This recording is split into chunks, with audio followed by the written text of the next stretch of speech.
Welcome to the Courage Barbell Unlimited podcast with your host, legendary powerlifter and strength athlete, Chad Ikes. For most, the journey of strength starts in the gym, but should inevitably expand through all aspects of life. Join us as we discuss all things strength. Now, here's your host, Chad Ikes.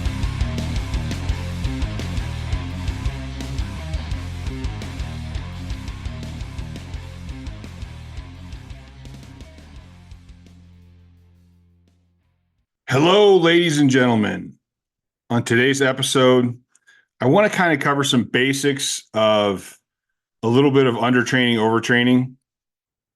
I find that a lot of people get frustrated with fitness because they want the answer. They want to be told, here's what I need to do. And it really doesn't work that way. There is a perfect way, but it's a perfect way for you in your time and space. And it's going to change for you over time and over your size and over your health and over the level you're at. It's continually changing, and that's the way it is. But there are basic principles that are going to hold true no matter what. And this is definitely one of the ways I was able to become a world-class powerlifter, because I took the principles and then went, okay, here's the principles. These are always going to work, but now I need to bend them and twist them to what I need at this particular time in this particular space. And I think that it's kind of human nature to live based on what we see. Like, we kind of tend to just react to the world around us, and when that changes, it's hard for us to kind of understand. So, for instance, when I tell people, yeah, I'm little, man, I'm done to like 305. And people are like, what? 305? You're huge. And I go, no, I'm not huge anymore. I used to be huge, yeah, because I'm, 80 to 90 pounds lighter than I used to be. The world I surround myself with is big. So to me, anything smaller than that is little. Like, if you're under 300 pounds, you're just not that big. And the same thing with strength. I tend to look at strength in the terms of when I was surrounded with the best in the world. And I think sometimes we need to step back and see, like, clearly what is reality. There's this huge spectrum, and we need to see the better we can see the whole spectrum, the better we can understand things. So I realize that I tend to talk about overtraining a lot, but really that's because I'm focused on these guys that are at high levels. The vast majority of lifters, if I'm going to look at the numbers of all people lifting, the vast majority of them undertrain way more than overtrain. And I've helped out with, like, I know Elite FTS has got some more learn to or train your ass off seminars coming up, which simply is a seminar based on, here, we're going to show you what intensity is. We're going to show you what 100% is. And so many people go in there thinking that they train hard, and they leave that seminar going, oh, okay, that's what hard is. Yeah, no, I've never pushed to that limit. And again, that's the spectrum. It's if you train with a bunch of people that think they train hard and they really don't train hard, you're probably going to think you're training hard when you're not. So coming down to that, there's undertraining and overtraining. And then there's that perfect balance in the middle. And I keep thinking about the beginning of the Conan movie, where they take all the slaves and they're pushing that big wheel around. And then people die off, and then they go and they keep going and keep cutting people. And eventually he's the only one pushing this whole huge, gigantic wheel by himself. And that's an interesting analogy because it kind of works that way and it kind of doesn't. Being a blue collar person, I can translate this back into blue collar type jobs. When you first start a construction job and you haven't done it before, man, the first couple of weeks suck. Like, by the end of that first weekend, you're like, oh my God, like, I need this break. And then you come back Monday and you start again and you're a little sore. And after a few weeks, you're like, you can do it. You can get through it pretty good. After a year, it's no problem. You're going through it. But again, you're only going to build strength and endurance based on what the job is. You're not gonna go on the construction site and your forearms are just going to become like 24-inch forearms because you swing a hammer every day. They're going to get big enough and strong enough to swing the hammer as much as you need it. Then growth is going to stop. So the interesting thing about Conan is like when he's pushing it and you're like, okay, so he's getting bigger. He's working all day. That's cool. Okay, hey, someone died off. So now they have to push more. So now he's challenging his body more and he's basically stimulating growth. So now he's going to get a little bigger and he's going to get a little bigger as people die off. The part that I don't agree with is at the end. Like, and he's continuing to get bigger and he's the only one pushing this whole thing. Like it doesn't necessarily work that way. Maybe he's half God, like was it Hercules? So maybe it worked that way for him, but it's a make-believe fucking story. So there's a point that where in that scenario, you're like, okay, this could kind of work. This is kind of how it works. He's going to keep stimulating more growth and he's going to keep growing. But then you got to take in the factor of recovery. And that's where at the end, it's like, okay, he's doing the work of what would take, was it 20 normal people? And he's doing it by himself. Okay, well, how is he going to get enough nutrition to keep his body full of energy? How is he going to get enough recovery if he's doing this every day to recover from every day? Like there's a point where there's a limit. And anybody who's ever had that time in their life where they're working physically hard, 10, 12 hours, 7 days a week, that there's a point where you just break down. Like you can't keep doing that. And if it did work that way, I myself and a lot of other people that have lifted weights would lift weights 8 to 10 hours a day every single day because we love doing it. But it would just tear us up. There's no way you can eat enough and there's no way you can get enough sleep to keep that up. So the basic principles of that beginning, I actually kind of like, but then when you start looking deeper into it, it's like, okay, this doesn't function. And so if you look at the average gym goer, probably goes to the gym, say 3 to 5 days a week. They probably train for an hour and a half with a lot of bullshitting. And then you'll see those same people for years and years and years, and they don't get leaner. They don't get stronger. They just keep going through they do the same thing. And I don't necessarily have a problem with this. It's not for me. I don't have a problem with it if they understand or if they are doing it for their health.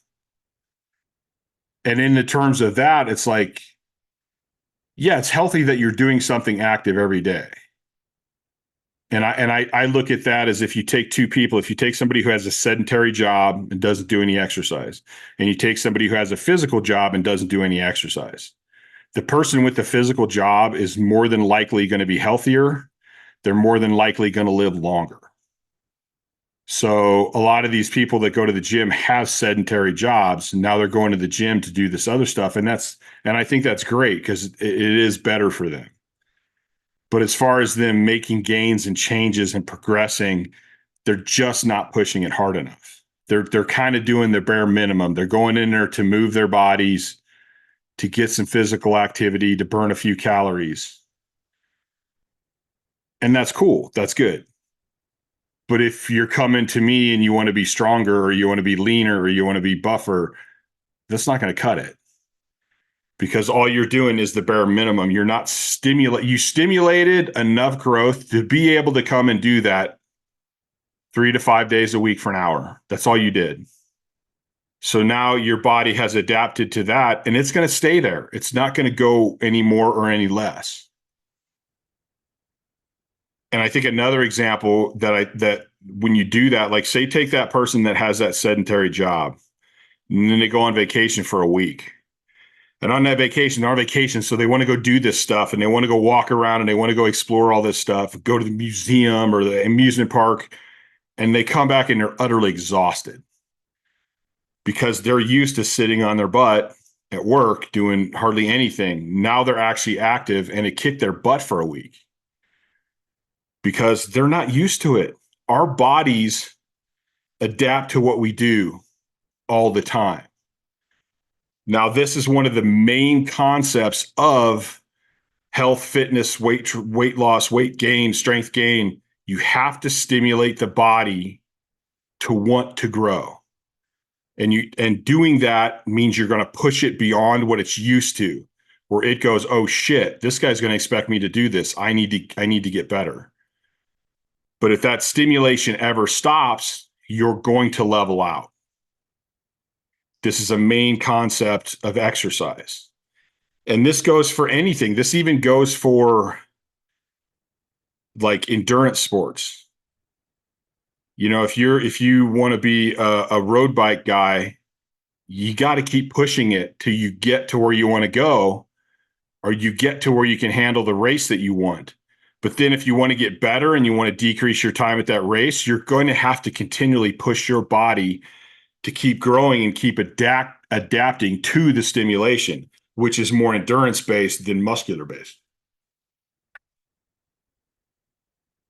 And this is why, like when you go into a boot camp or something, they're going to start you running hard, and then you're going to go more, and you're going to go more, and you're going to go more until they decide, yes, you can do that 20 miles with your pack, you're good. Excuse me. Now,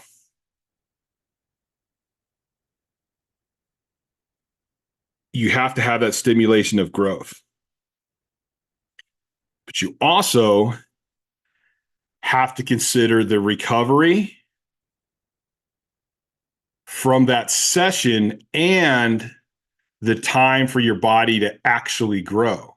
If you go do a heavy training session, the first thing your body wants to do is heal up from that session. It wants to replace all of the glycogen and everything that you used up. It wants to get you rested and recovered, and then it's going to actually make the modifications to your body. It's actually going to grow.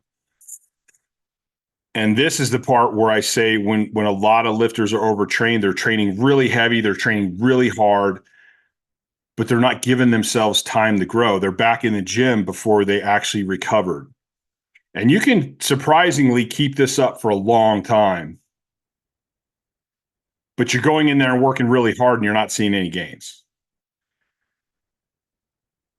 Now, this also, you have to factor in what really is recovery. Recovery is not just sleeping. Sleep is a huge part of it, but it's also your nutrition.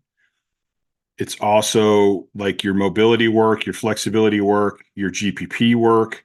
You know, if you're not in very good shape and your body can't recover well, but you lift really, really heavy, like you think you're in shape because you lift really, really heavy, but you're not really in shape. Like you get winded walking to the mailbox. You're not in good shape, and that will slow your recovery rate down. So this is where I say there's principles to follow, but you have to bend and twist these principles to what you need. For someone like me who has narcolepsy and good sleep is, I have not figured out yet, I'm going to have to adapt. Like, because I'm not going to be able to get optimum sleep. So how do I get around that? How did I still become this high level power lifter? Well, I'm going to have to be in bed a lot longer than most people. I might have to try and add naps in.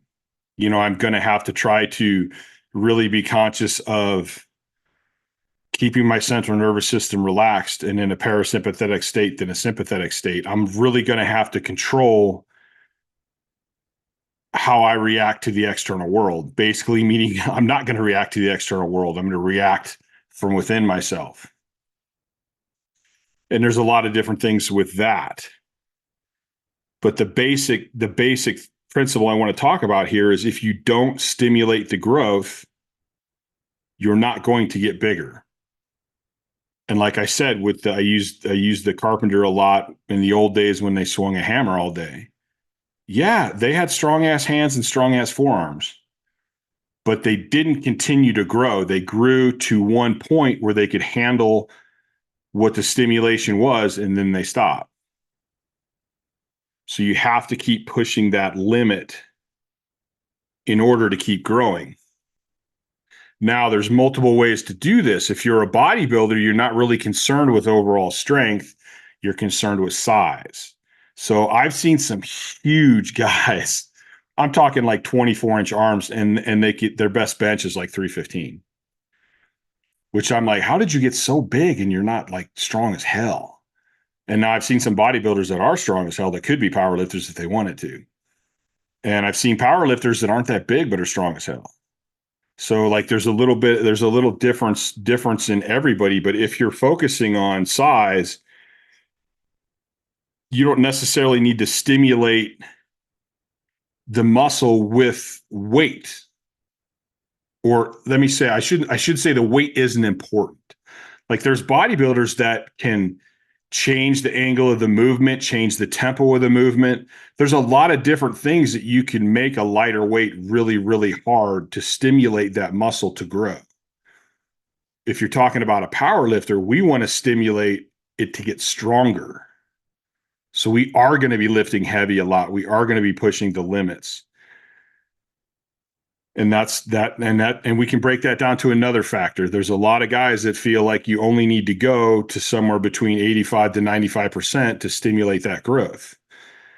I'm one of those guys that likes to push super heavy and even overload the muscles.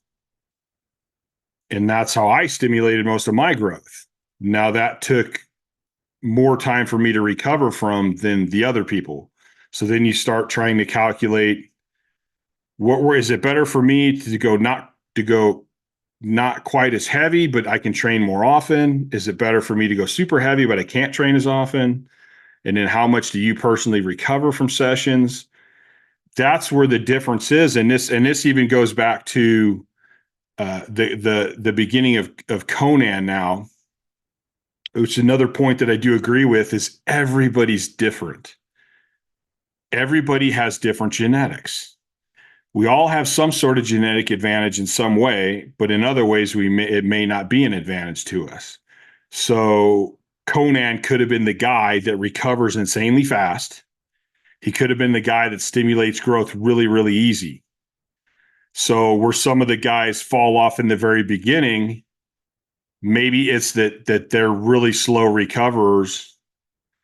And even that one daily work, they couldn't recover, and eventually it's going to beat them down till they die. And then some of the guys were able to last a little longer, and then Conan was able to last the longest. That simply could have been, if you were to take a group of guys and actually do that, I imagine it would be really similar to that. The guys that don't have the genetic ability for it, the guys that don't have the mentality to push past the pain, are going to fall off way faster than the guys that do. So there's always that genetic difference. I don't want to say advantage, because what's the advantage? I mean, I know guys that have great genetics athletically, but they're just not mentally tough. And I know guys that are mentally tough without the genetic advantage who have beat the snot, like myself, out of guys that have the genetic advantage. I used my mind and my mental toughness to get past some of the advantages I didn't have with like athleticism and recovery and those things. So again, you're taking all these different factors and you're trying to get down to the basics. What are the basics principles that I can use and then fit in all the advantages that I have, realize the disadvantages that I have, and make it work based on the principles that I know are solid across the board. And in this video, those principles that I'm talking about is you have to stimulate growth.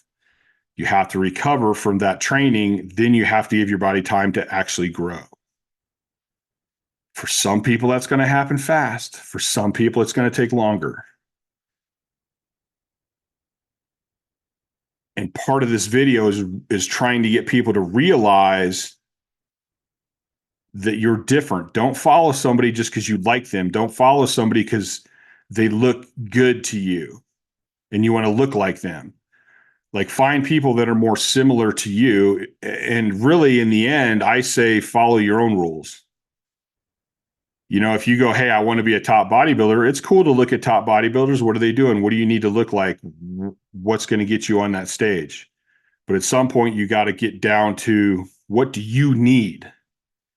Don't listen to what they're doing. You got to figure out what you need to get there. I have friends in powerlifting that I will not train like they train. I'm impressed by them. I think they're knowledgeable. I think they're smart. I can't recover like they can recover. So if I did their training, I'm not going to make gains. And that's just the fact of the matter. I see a lot of lifters try to do what other people do because they're like, oh, that's cool. I like that guy. Well, you're not that guy. So why are you trying to train like that guy? You need to figure out what works for you. Now, I will say, look at those guys. What are their principles? What are the rules that they're following? You know, listen to their advice and take it, but then tweak it to what you need. And this is how I became successful, was by going, wait a minute, I like this program. I like what they're saying. This makes sense to me, but okay, now how do I tweak it to what I need to give myself the best results that I can get? And again, one of the biggest things I see is guys and women do not understand the stimulation of growth. Some people can stimulate easier, but everybody's got to push past the limit. Whatever your, and jobs are just such a great way to describe this. Whatever your job is, and if you've done different jobs, you know, even if you go in and do something new, there's the first couple of weeks where you're like, damn, this is kind of hard. And then after a while, you're like, oh man, this isn't bad. Like, I'm getting in shape. Well, you get in shape to do that job. And then your limit, your progress stops. Because now you're used to going to that job. You're used to doing it. It's no longer stimulating growth. So you can't say, oh, I'm going to go in a gym and I'm going to lift this weight for this many reps. And then I'm just going to keep doing that forever and just keep getting bigger. That's not the way it works. You have to go in. You have to continue to push yourself, which means you need to lift more weight. You need to do more reps. And I don't mean do more reps and like, hey, I'm going to add 2 reps every day for the next 10 years. I mean, in most cases, if you're trying to put on muscle, you're going to be like, hey, I can do this weight for 8 reps. When I can do this weight for 12 reps, I'm going to add weight and drop down to 8 reps again. Then I'm going to keep building up. So you're building your reps gradually, dropping them down. You're building your weight gradually. And you're just trying to keep making progress. You're trying to keep pushing yourself. And even to the point of there's different ways through, say, tempo lifting, through the particular lifts that you do, to make it harder without adding weight, which is another option too. But you need to come in and push harder. It's kind of like if I go, I want to run a marathon of 26 miles or however the hell crazy ass long it is. If I get myself to where I can run 5 miles and then I go, okay, I'm just going to keep running 5 miles for the same exact time every day, and then I'm going to go enter a marathon. You're probably going to run your 5 miles and get a little bit more, but peter out because you didn't really push yourself to where you can run 26 miles. Like, you're going to have to hit that 5 mile mark and go, all right, I'm doing that pretty consistently. Now we need to up it a little bit, and we need to up it a little bit. And the hard part with that kind of distance training and with Ironman is trying to fit in the recovery with the amount of time it actually takes to run those things, which again is a balancing act. And a lot of people, even with weight training, a lot of people have this in their head that I need to go to the gym, I need to lift weights, I need to be into this long, but they're not calculating anything else outside of that. So this whole thing between undertraining and overtraining is a balancing act. And I've always seen it like a peak. It's like the peak of a mountain. And at the very top, the very ridge of that mountain, that's perfection. That's perfect balance. That's where you want to be. But you know what? Either side of that slope, it's you could slide off really fast. And before you know it, you can get pretty far into it. Like you can spend a little bit of time overtraining and be okay if you pull back. If you stay there for a long time, that you're going to get deeper and deeper down the slope, and it's going to take longer and longer to actually recover from that. And if you start undertraining, again, you can be undertrained a little bit, and I think that's actually fine. It's probably, I would rather be a little undertrained than overtrained. But again, it's a steep slope. Once you start pulling away, then it's like, okay, now you're rapidly losing the strength or the muscle that you put on. And by rapid, I mean in long terms, I should say. Like, to me, you're not going to lose a whole lot in a month. But if you're consistently not doing shit for a month, yeah, you're going to lose it. You know, it's not going to happen. You're not like, oh, I missed a session, I'm going to be 5 pounds lighter tomorrow. It's not like that. You're not going to lose 5 or 10 pounds on your bench if you miss a week of training. But if you're doing it consistently, if you're missing consistently, or you're not pushing consistently, it's going to start fading off. And within months, you're going to be like, holy shit, I lost a lot. So that's where consistency also comes into play. And again, it's this balance of too much, not enough, and trying to hit that as close as you can to being perfect. But what I find is most people do not train anywhere near hard enough. Examples of that would basically be when I coach at seminars, I often have people come up to me afterwards and they're like, Chad, we didn't lift that heavy, but I'm exhausted. Like, I'm literally exhausted from this day. I haven't been this tired and I don't even remember when. And the reason is because they have me forcing them into perfect technique and yelling at them to stay tighter, to flex their muscles, to root their feet, to get their brace in. And they had just been going through the motions of lifting. They hadn't been lifting with intent. They hadn't been asking or trying to pull so much out of their bodies. And then I'll have some of my online clients. Eventually I want them all to come to my gym so we can get some training in. And I'd like to have them train with some of my clients that I train in person, because I want them to see what putting that effort into a lift is. I want them to see how hard those people are working, how much intent they have, how much focus they have. A lot of people do what I call going through the motions. They go to the gym and they lift weights. They go, oh, a curl means I'm bending at the elbows. But they're not thinking about staying tight. They're not thinking about the mind-muscle connection. They're not thinking about putting true effort into the lift. And I've only got to help at a couple, maybe even one. Was it one or two? I can't remember. The Train Your Ass Off seminars. And it was a blast, an absolute blast. I loved it because I love training with super high intensity. And to be able to push people past what they think they can do, and just to see the look on their face while they're going through it, and to see the look on their face when they make it through it. And I mean, I've seen so many people that are actually decent lifters, and they come away from that going, wow, I've never pushed myself like that. That was incredible. And then at least they know that teaches them, dude, here's 100%. This is literally 100%. So even if you want to train at 95%, you were training at 80%.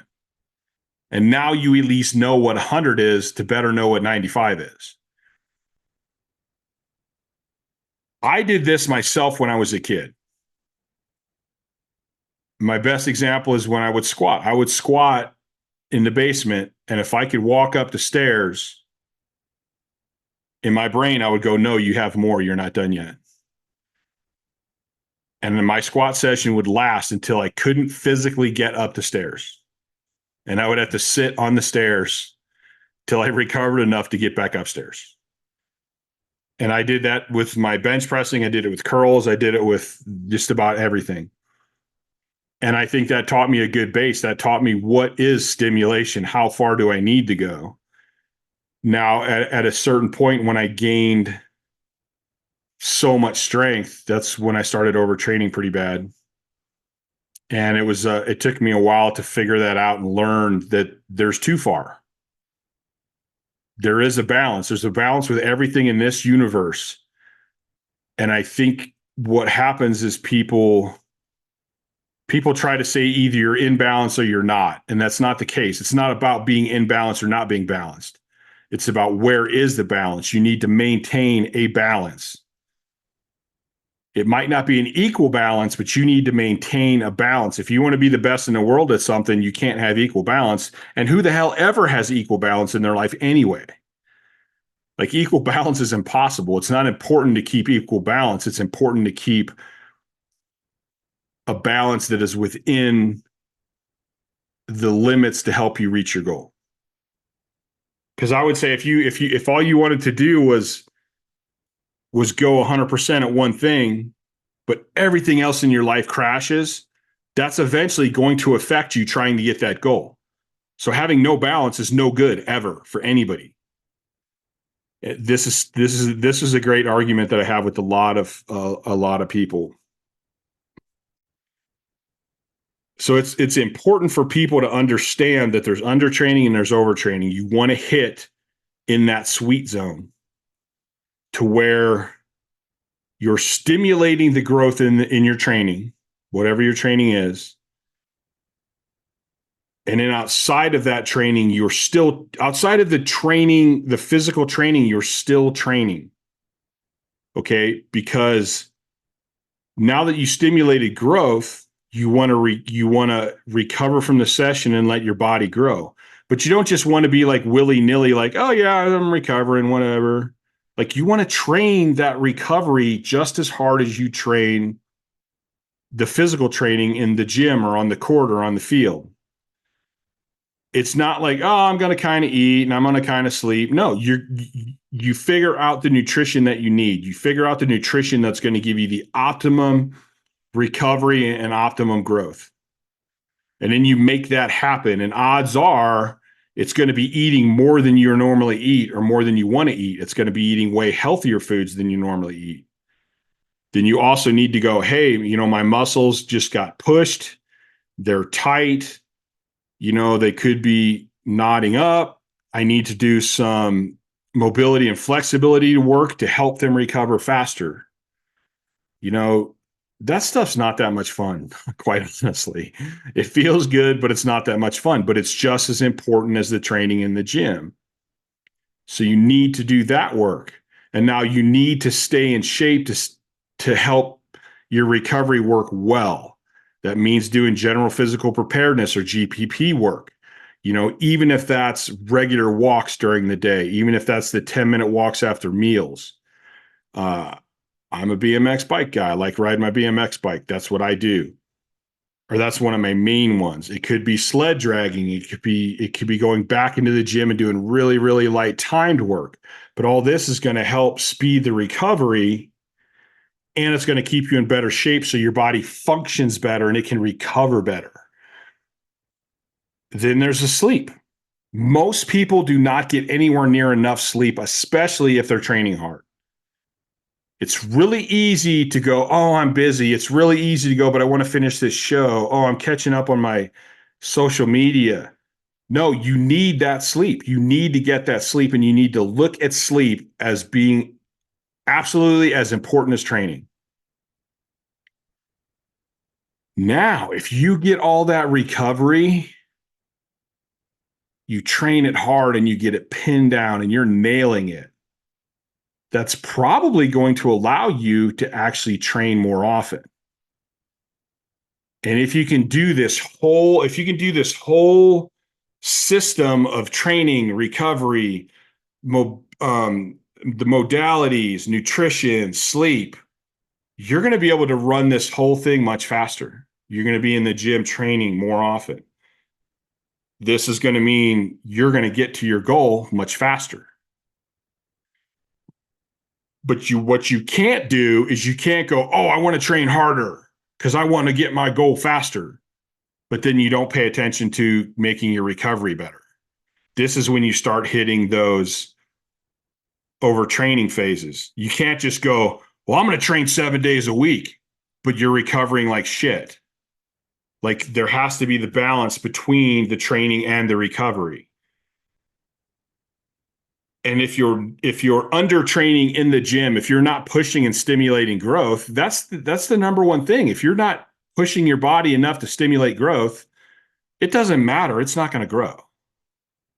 Like you have to push to at least like 85%. And then when you hit 85% and you're good at it, your 85% is going to grow. You're going to need to go more. At some point, you're going to need to pick up and lift more. Going to the gym and just going through the motions, you're not going to see great results. Which brings me to another point now we're going to add in. What you think is difficult, what you think is hard, isn't necessarily true. I believe in my last podcast I talked about, I had a client who thought he said he's busting his ass and he doesn't know why he's not seeing results. And I'm like, well, what exactly do you think is busting your ass? Because what you're saying is like, to me, you're not even doing part of what you need to do, or that's all you're doing is a small part of what you need to do. Like, what is busting your ass? And that goes back to the learn to train. A lot of people think they train really hard and they have no idea what training hard is because all they've ever done is looked around them at the gym. And if I go to any commercial gym, at least in this city and probably any city in the United States, I'm going to walk in there and go, yeah, 0% of these people actually train hard. I might see one or two every now and then. Like these people aren't stimulating growth. They're going through the motions. They're not training, they're working out. And if you don't stimulate growth, how are you going to see results? So balance. You have to do this whole thing and you have to get it balanced enough that you're seeing the results. Then you can decide, hey, can I train a little more? Do I still need more time for recovery? And you start learning this stuff. And this isn't a coach. Having a coach is a great thing, but a coach is a guide. The coach isn't there to tell you exactly what to do and have you do it. And that's going to be a whole nother podcast. So I don't want to get too deep into it, but you need to learn to listen to your body. You need to learn to read your body. Then you can relay to your coach and your coach can better guide you what to do next. But don't just try to rely on your coach. Tell me what to do. That's not a good way to look at this, and that's not a good way for success. You need to learn yourself. And then you have that expert to guide you through it. Because no matter how good a coach he is, he's going to be able to see some things, but he's never going to be able to read your body like you read your body. It's your body. So basically, my whole point here, and I'm going to wrap this up, is you need to stimulate growth. That's the very first place you start. And if you think you're pushing yourself hard, maybe try to find some people that are successful and see how hard they push themselves. And that still doesn't mean that you need to push to exactly where they're at, but at least it will start giving you some sort of baseline of, wait a minute, what is pushing hard? You know, don't go to your gym and look around and go, oh, none of these people are actually built like I want to be built. So why am I basing how hard I'm pushing myself off them? Or even if you see a guy, you're like, oh, that guy or that girl's built pretty good. I want to be built like them. How hard are they working? Do you have the same genetics they have? You know, can you stimulate growth as easy as they can? These are things that you don't know. So in the end, you're going to have to look at yourself and you're going to have to figure this out. And one of the first places I would start is, am I training with enough intensity to stimulate growth? For the average person, I would say you need to do more. You need more intent. You need more focus. You need more intensity. You need to push yourself harder. That's where I would start. Because if I'm looking at lifters on the whole, the vast majority of people undertrain. And that whole undertraining starts with you're not pushing yourself hard enough. Like, I don't think you can be undertrained because you're over recovering. Like, I just don't think it works that way. You're just not pushing yourself hard enough, often enough. I mean, if you're going to the gym once a week and you're not even pushing yourself that hard, you're way off, man. You need to kick up your intensity. You need to kick up your frequency, your duration. Like, you need to kick everything up. I mean, the average person, I would say start with at least 4 days a week, maybe 5, then start kicking your intensity up and start looking at it from there, start going from there. But if you never change, if you're just going to go in and go through the motions, you're never going to stimulate growth. You're never going to get to that point where you're adding in muscle, where you're putting on strength. You need to push yourself. And very quickly, let me go over this too.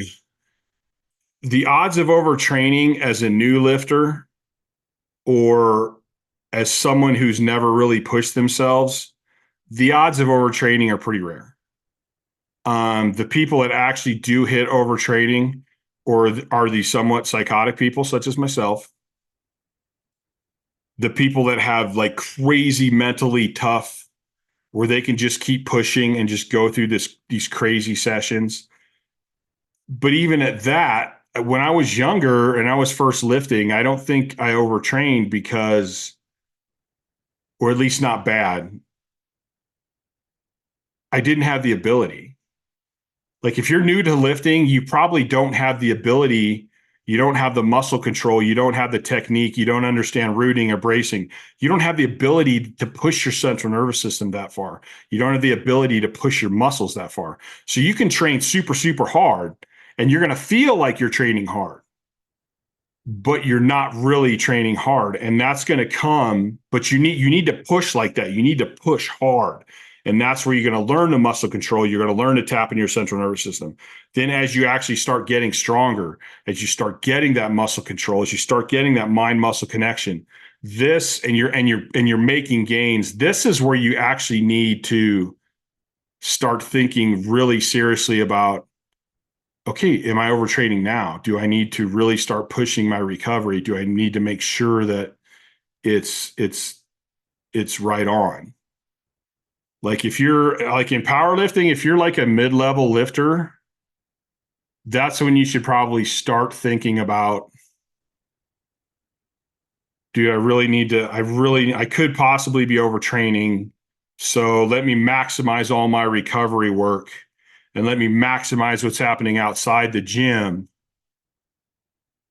and see if I start getting better. And if I do, then, hey, maybe I possibly was tapping into overtraining. So let's optimize that and keep looking at this. But if you're new to lifting, odds are like there's probably a better chance of you winning the lottery than being overtrained.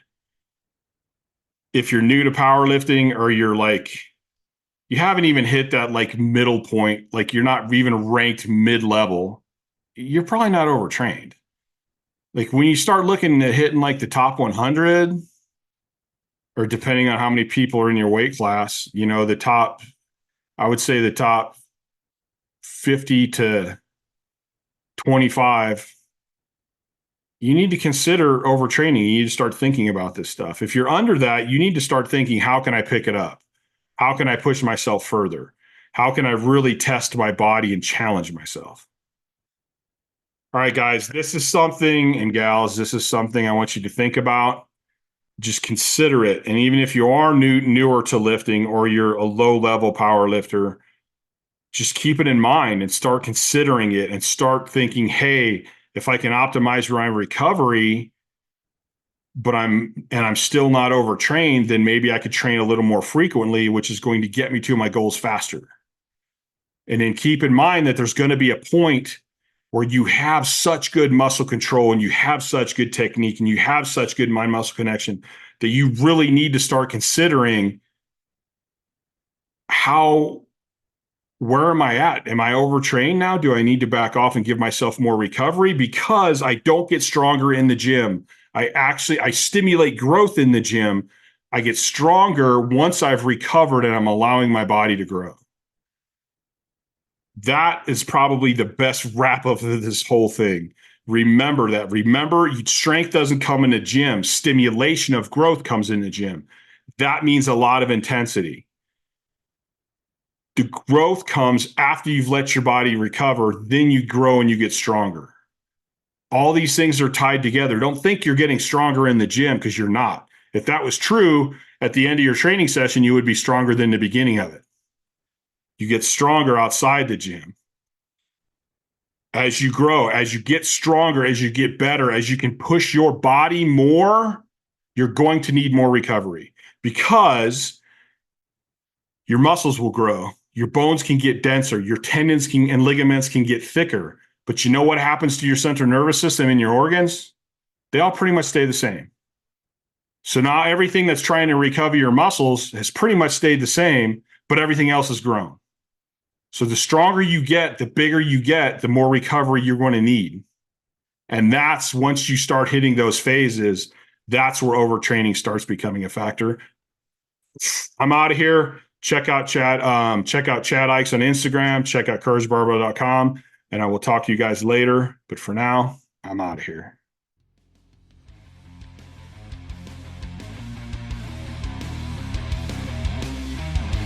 Thanks for listening to the Courage Barbell Unlimited podcast. For more information, please visit CourageBarbell.com. Until next time.